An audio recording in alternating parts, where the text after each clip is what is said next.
What does $19 get you on eBay? This.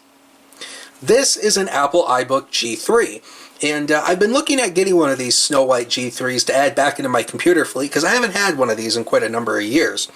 And, you know, I was expecting to pay around $80, $90. That seems to be the average price for these. Some are selling for over $100. Obviously, now as the value on them are starting to go up.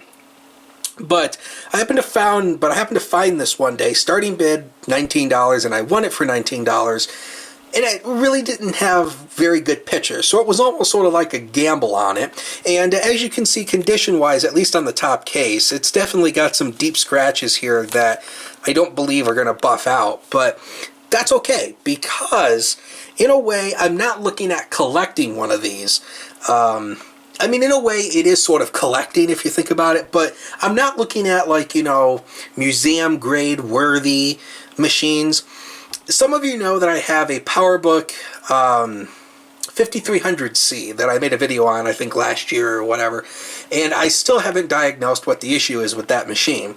And I bought that because I wanted to use it as a classic Mac to run all my classic Mac OS software on. But I can't diagnose what the hell's wrong with it. So let's go ahead and first show you here. This, you know, is really amazing when you think about it, how thick this computer is. It's, I believe Apple said it was 1.3 inches thick. You compare that to a consumer computer of the time, and this was pretty sleek and stylish. Now this thing looks like a thick behemoth compared to my 2015 15-inch MacBook Pro here. I mean, it just looks like a gigantic behemoth. But believe it or not, this actually was pretty thin for the time period, and it's all loaded up with all the ports you needed back then. 56K modem, 10100 Ethernet, FireWire 400, dual USB 1.1 ports, VGA video out, and headphone, and this also supports video out using a special adapter. I thought I had that adapter. I know I have it. It's an adapter that'll plug in there that'll give you S-video. I thought there was an adapter for that, or maybe it's the VGA adapter that'll plug into S-video and composite, but it will do a composite video on that same jack as well. And this actually is, in my opinion, a stylish computer. Now, it was a big departure from the clamshell iBook, which the clamshell, if you've not seen one of those, it basically looks like a toilet seat. And that, as a matter of fact, that's what it was nicknamed, the toilet seat computer. And it was a big departure from that, a lot smaller, a lot lighter weight, and just a whole lot more compact. And you can see on the right-hand side here, we just have the tray loading CD-ROM drive and the DC input here for that as well. So let's open this bad boy up here, and you can see that on the inside, condition-wise, it's pretty good. The little rubber feet on the screen are still here. Usually these end up falling off, but they're still there. The trackpad has suffered a little bit of yellowing, but it's not too bad. Now the keyboard, I don't know how well you can see this or not, but it's kind of gone a little bit yellowish. The left side of the keyboard, from here to the left, looks to be still pretty translucent, but from here over, it's kind of gone a little bit yellow, like on the right side of the keyboard. Now, I can still buy genuine new old stock keyboards for these, and it might be worth picking up a new keyboard. I mean, you know, the overall condition, I'm not very upset with, because I paid well below the resale value for this machine. So I'm not too concerned about it, simply because this is not going to be a machine that's going to be, you know, put up in my closet and never used. You know, this is going to be a machine I plan to actually use for some classic Mac stuff. So I don't really care that it's got these deep scratches on the top here, or a little bit of yellowing on the trackpad. I mean, that doesn't matter to me. And as a matter of fact, I can even get by with the yellowing on the keyboard, but probably just for aesthetic's sake, I probably will replace the keyboard. It's very easy to replace. There's a lock right here on the caps lock indicator, or the num lock indicator. You twist that, and then you have these two little latches right here that you would lift, and then the keyboard lifts up. And actually, I'll show you that right now. I just got to set the camera down for a second and grab my screwdrivers here. And this model has very easy access to the RAM bay, which is located underneath the keyboard, as well as the, whoops, I'm dropping my screw bits all over the place, as well as access to the airport card. This does have an airport card fitted, and is this the right size that I need? Or do I need something? I need something smaller. Gosh darn it. But, yeah, so you kind of need like a small flathead bit for that. And let's try this one. See if this one will do it. Aha, there we go. So, did I lock it or did I unlock it? Nope, that's not it. Only goes one way. One way's to lock, one way's to unlock. No? Alright. And, you know, I haven't worked on one of these iBooks in quite a number of years, but when I used to work on these, I noticed the keyboards were never really locked back down, and this is one of the reasons why, because they're a pain in the rumpus to lock and unlock. So, a lot of people never bothered to, there we go, a lot of people never bothered to lock the keyboards back down because they're just a pain to lock and unlock. So, you pull the two little tabs, and then you have full access to the airport card right here, and then just under that's the RAM module. In fact, here's the spec list on the machine here. Whoops, spec sticker. It's a 600 megahertz, originally shipped with 128 megabytes of RAM, a 20 gigabyte hard drive, and a CD-ROM drive. This is one of those weird iBooks that does not have the combo drive. And for those who are unfamiliar, when Apple launched this generation of iBook, it started at 500 megahertz. And there was a version of the iBook, the lower end version, that did not include a combo drive, and that was the cheapest model you could buy, and that model only included a CD-ROM drive. Now, I have owned multiple G3s of these iBooks, and every single one I've owned has had the combo drive. But this is the first one I've ever owned that does not have that. This one is a plain old CD-ROM drive. So this clearly was the cheapest model you could buy. But all the other iBooks I've had came with combo drives. And I think most people bought them with combo drives. But for the ones who didn't have that glorious money to spend, you would only get the CD-ROM drive version of the iBook. I didn't show you the underneath, did I? So let's show you that real quick. So underneath here, it is missing one little foot, but I believe I can still buy these feet. Whoops, out of focus there. I believe I can still buy these feet on eBay. I might be able to find them. This is a sticker here. You can see that this computer was once the property of Patrick Henry Schools for education use only. Well, it's now the property of me. So this sticker here was probably what was originally on here. 600 megahertz, Mac OS 10.3.9, so it would have had Panther, CD-ROM, 256 megs of RAM, and a 20 gig disk.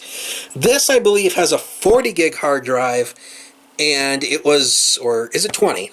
No, I think it's 20. I thought it was upgraded, but it's a 20 gigabyte disk, but it's actually running a image of OS 10.1.5, I think it is, which is Puma, or whatever the last version of Puma was, 10.1 something. So this was probably restored using a system disk, but this is probably what it was running. We have a battery here, which you can see is completely not the right color, but it is a genuine Apple battery, believe it or not. And we'll take that out here. We need, I don't have actually, do I? No, I don't have a coin here. So what we're going to use is just a pair of scissors here to unlatch the battery latch here. And there it is. And I haven't checked battery life, but this is a genuine iBook battery. 12-inch iBook, 12-inch iBook rechargeable battery, 2004.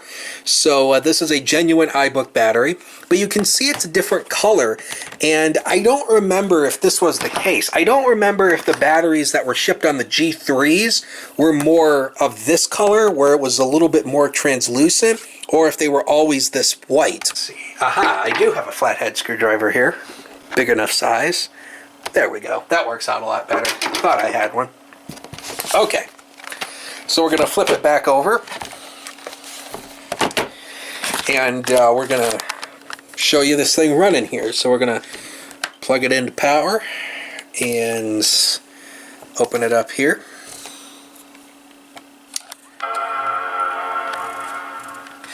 Now, as I said, this thing is running a fresh install of OS 10.1, which was one of the early versions of Mac OS 10, obviously. And this might have been restored from a system disk, as why in the world would somebody restore it with OS 10.1, which is what I believe this machine would have originally shipped. This was released in that very funky time period where Apple shipped both OS 9 and OS 10 on their machines as a dual boot. And this was done because really the early versions of Mac OS 10 were, I don't want to say it was an unfinished OS, but it was missing features and it was kind of slow and buggy. So Apple, and then plus, you know, you had to remember going from Mac OS 9 to OS 10 was a major overhaul. I mean, Mac OS 10 is a completely different operating system than classic Mac OS. So, you know, they shipped both OS 9 and OS 10 for those who needed to run OS 9 apps, and for those who were, I guess, maybe didn't like the feel of OS 10 at the time. And so, but this just only has OS 10 on it. In fact, let's see, it's 10.15, I think. 10.13, I believe, is that. Yep, 10.13. It's got 384 megabytes of memory installed. So let's get info on this drive. And it is a 20 gigabyte drive. Let's see if we can go into System Profiler here and see what brand the hard drive is. Right, it's not there. Gotta remember how to get into it. It's been a while since I've worked in the early versions of Mac OS 10. Some things were kind of in weird places. Let's see, I think we want system information, right? Let's see if we can find that. System Profiler. And again, this kind of goes, and you know, this is a prime example of why I think the early versions of OS 10 were kind of unfinished. The Apple System Profiler, as you see here, is basically the exact same System Profiler that was in Mac OS 9, just with a slightly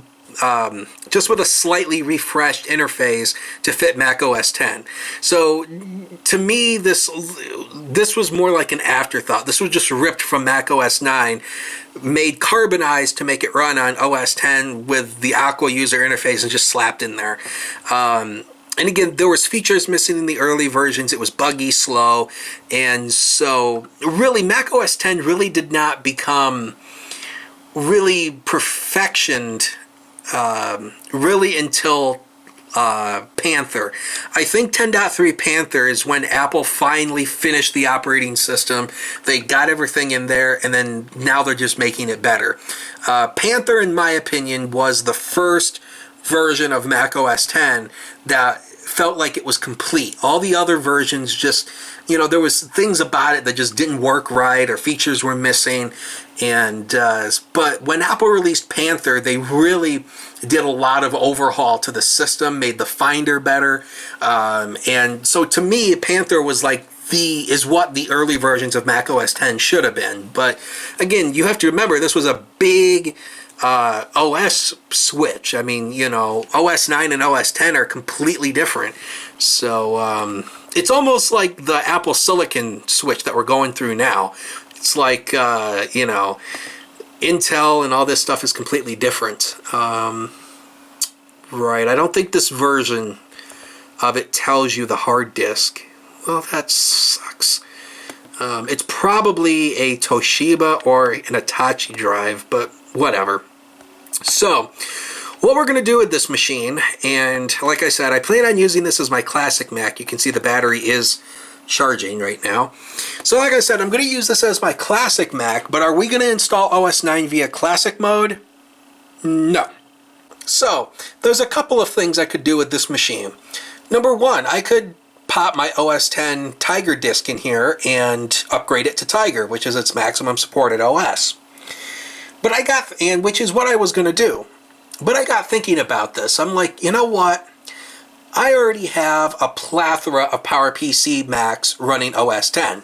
As a matter of fact, I just recently set up a workstation over here with my G4 Power Mac, dual Power Mac, 500 megahertz, actually running OS 10 OS 10 Leopard, as a matter of fact. And I'm kind of using this as a test bed on Leopard, and I've also installed some old OS 10 software on here. So, and then plus I have other machines in my closet running OS 10. So I don't really need another PowerPC Mac running OS 10. I don't. And this originally, like I said, would have came on a dual boot with OS 9 and OS 10. So what we're going to do is we're going to restore this machine to OS 9.2.1, which was the original Mac OS 9 version that would have been on this hard drive, along with probably Puma, which it probably would have shipped with, because the very first version of the iBook, the 500 megahertz original model that Steve Jobs introduced, only came with OS 9, and then the later models, I think started with the 600 megahertz, started coming with OS 9 and OS 10 preloaded. So what we're going to do is we're going to restore this using OS 9 here, and let's see if I can find my OS 9 disk. Right, I think it's this, is it right? Here, hold on here. There it is, OS 9.2.1. And we're going to take this and we're going to stuff it into here, and we're going to restore this machine back to OS 9.2.1. So because this only has a CD-ROM drive, it won't boot off this disk. Now it'll read it as actually I'll demonstrate this for you. So we'll pop it open here, and you'll be able to see here that it actually does read the disk, but it won't boot off of it. And I think that is because the base CD-ROM drive, it won't boot CDRWs. It'll read the disk just fine, as you can see here.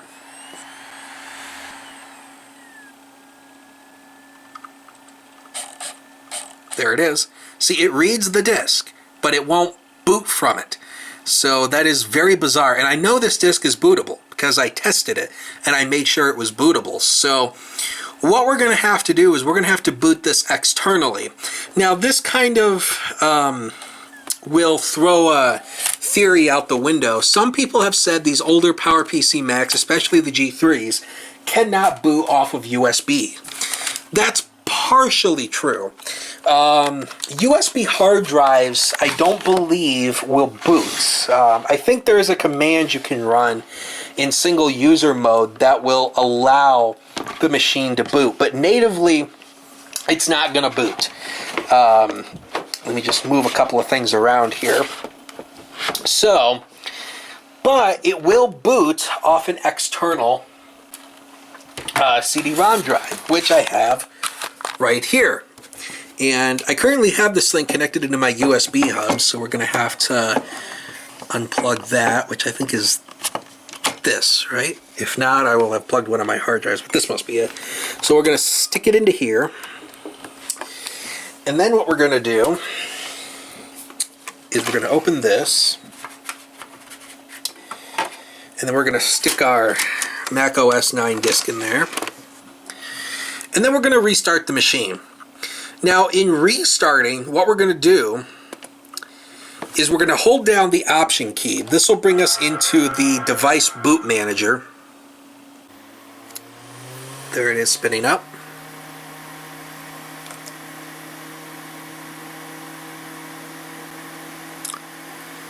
And there it is right there. So you can see that it'll show up right there, and that's what we're going to click on. That disk right there.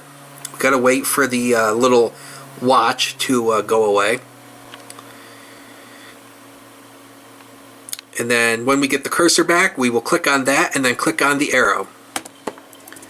And now we are booting Mac OS 9 off an external DVR, using an external CDRW DVD drive, all over USB. So the theory that these machines cannot boot off USB is partially false. Like I said, it will not natively boot USB sticks or USB hard drives, I don't believe, but it will boot these external CDRW, it will boot these external CD drives. So that's a tip for you. If you have a broken CD drive and you need to boot a OS disk, just plug in an external USB drive and you should be good to go there. This will take a little bit. Go and get some Tim Hortons. Okay, and about 3 hours later, here we are. Okay, no, it really didn't take 3 hours. It only took more like a couple minutes, but you get my point. Anyway, so you're going to be prompted to probably, so this is going to be a good lesson for some of you if you want to install these older Mac OS versions. You might be tempted to click this Mac OS install icon, which is right there. Don't. What we have to do first is we have to format the drive, and I think I can do this through here. I should not have to boot into OS 10 to do this, or install a insert an OS 10 disk to do this. It should do this. What we got to go into is utilities, and then drive setup, and okay, so it sees our hard drive as Macintosh HD, which is this. We're going to initialize this drive. We're just going to erase this whole drive. And let's see here. One partition. Now, here's a good lesson for you. If you want to dual boot a early Mac such as this into OS 10, you have to install OS 9 first. You cannot install OS 10, then partition the drive, and then install OS 9. At least from my experience, it doesn't work. You have to install OS 9 first, then set your partitions. So if I was going to dual boot this, I would go 2 partitions and then select the size. So in this case, I would probably split the drive in half, do 10 gigs for OS 9, 10 gigs for OS 10. So that's what you'd have to do. You cannot install OS 10 first and then install OS 9. It doesn't work that way. So we're just going to do one partition. We're going to use the whole hard drive. Click OK. And then we're going to click Initialize.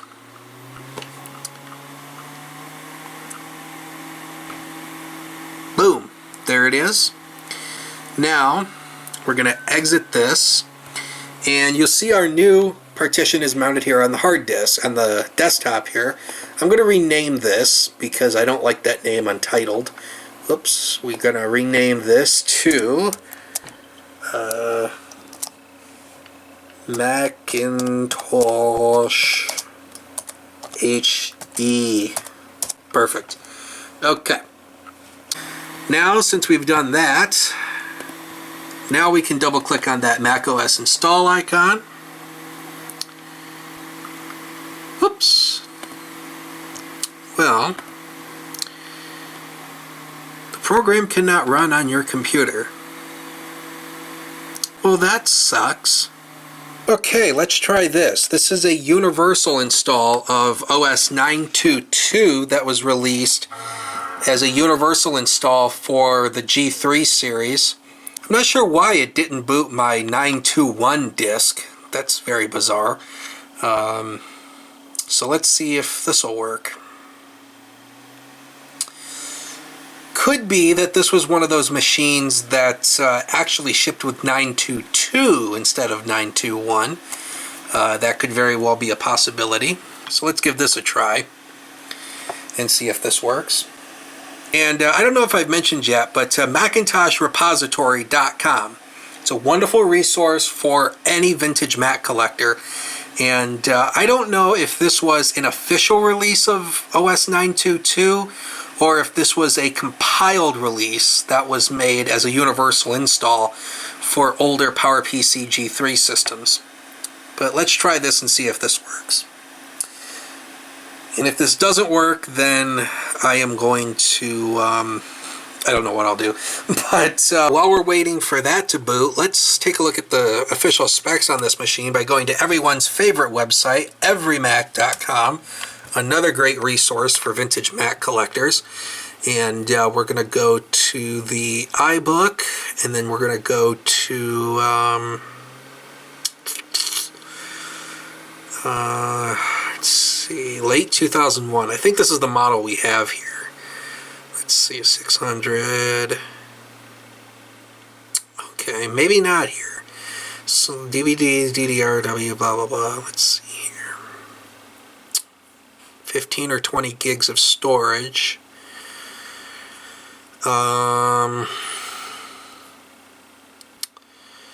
So the pre-installed OS was 9.2.1 and OS 10.1.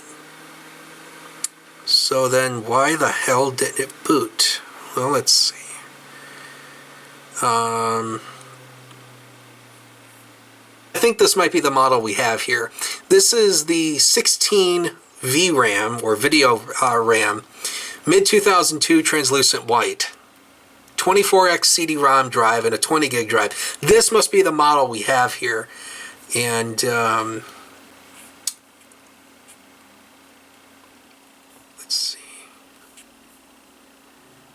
So yeah, OS 9.2.2 and 10.1.4. So this was probably, so this is the model we probably have here. The 2002 model, not the 2001 model. So that would explain probably why it did not install on 9.2.1, because it probably would have originally shipped with 9.2.2. So that probably answers our question.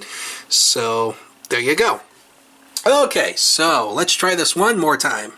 We already partitioned that drive. We did all that. Let's see if this works. Pray for a miracle, folks.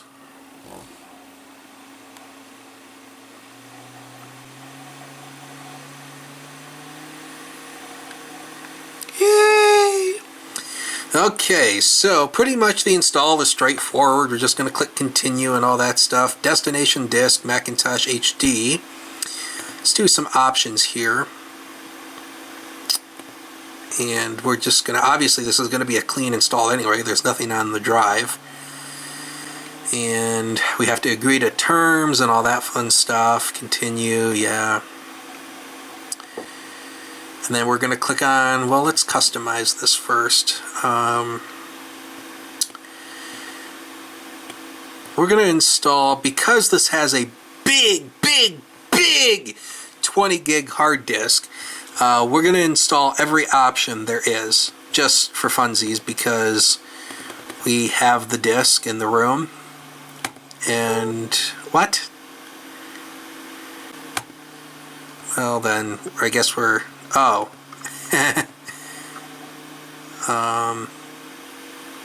You know what, we're not going to do that then. No language kits. But that's okay. Now let's try it. There we go. This will take some time. If you haven't gotten your Tim Hortons yet, now would be a good time to do so. We'll come back when this is done. Okay, and we're done. So OS 9 is now fully installed on this machine. And I wanted to address something while I'm here, because I have gotten a comment on one of my previous videos, and I don't even remember what the video was about. But I was showing a machine, I think it was the PowerBook G3 that I had. I had a Lombard G3 that I had OS 9 on it. And somebody made a comment about how, well, it hurts me to see, why'd you just reopen? You know, somebody made a comment talking about, well, you know, I hate to see, OS 10 compatible computers running OS 9. And look, I mean, you know, it's my machines. I'll do what I want with them.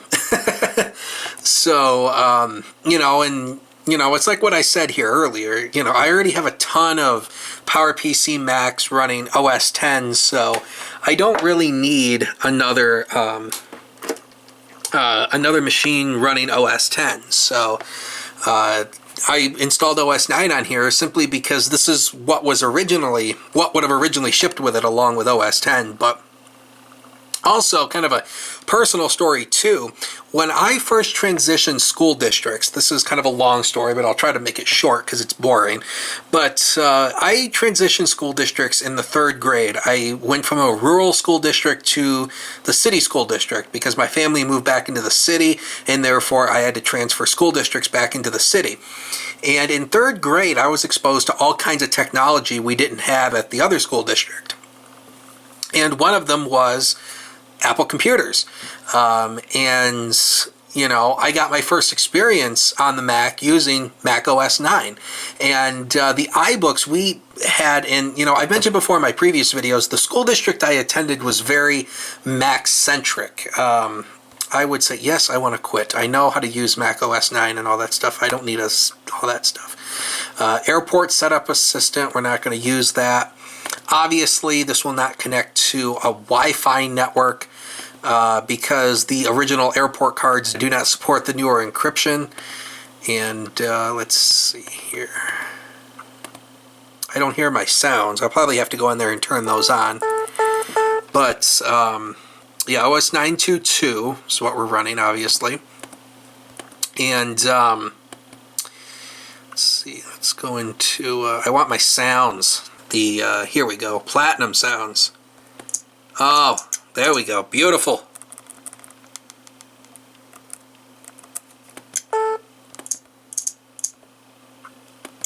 Listen to that.